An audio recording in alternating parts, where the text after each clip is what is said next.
In October 1066, Harold Godwinson's 9-month reign as the King of England collapsed in the mud at the Battle of Hastings. For nearly 1,000 years, the Bayeux Tapestry has defined Harold's reputation as a greedy usurper. This is a carefully engineered piece of political theater, commissioned by the victors to codify their version of events for the generations that followed. That effort to control the narrative extended into the Domesday Book. Compiled 20 years after Hastings, this census managed property and erased history. Within the Latin text of his former landholdings, compilers demoted him, writing only Heraldus Canesse, Count Harold, to avoid recognizing him as king. The standard history of Harold Godwinson is viewed through a deeply partisan Norman lens, leaving the actual man obscured by centuries of hostile propaganda. Finding the historical Harold requires looking past the 1066 invasion and examining his 20-year career as the Earl of Wessex. Long before taking the crown, he managed vast territories and secured the political alliances that kept the kingdom functioning.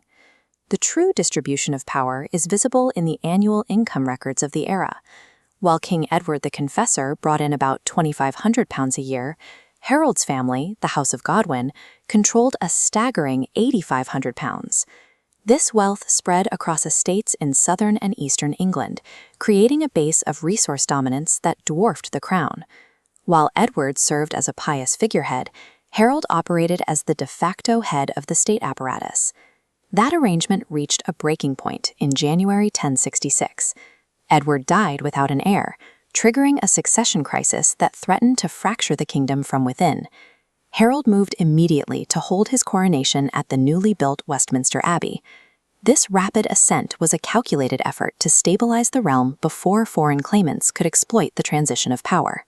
Harold formally assumed the crown of a country he had already been managing for decades. In September 1066, Harold faced a geographic bottleneck. Two massive simultaneous invasions arrived from rival claimants at opposite ends of the country, Harald Hardrada landing in Yorkshire and William of Normandy preparing to cross into Sussex. Harold responded with a rapid forced march north.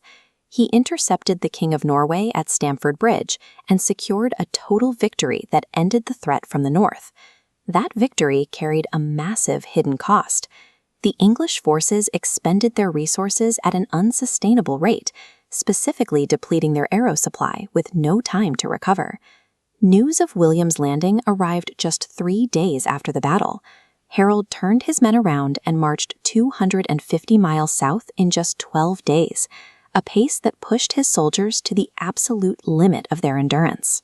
Harold arrived at Hastings at the head of an exhausted, under-equipped army that had already saved the kingdom from one invasion earlier that month. The battle at Hastings lasted until dusk. The English shield wall finally shattered under constant pressure, and Harold was killed in the final moments. William followed his military victory with a systematic eradication of the English ruling class. He replaced the native language, the legal code, and the entire political structure with a new Norman order. The subsequent propaganda campaigns provided the moral justification for this takeover. By framing Harold as a villainous interloper, William could present the destruction of English culture as the restoration of rightful rule. Residual support for the House of Godwin survived in the shadows for decades. At Waltham Abbey, where Harold was laid to rest, his memory was preserved by a local population that refused to accept the official Norman narrative. Harold Godwinson's story shows how easily a capable ruler can be overwritten by the people who conquer them. His legacy was engineered by his enemies, proving that in the records of history, the facts are often less powerful than the people who own the pens.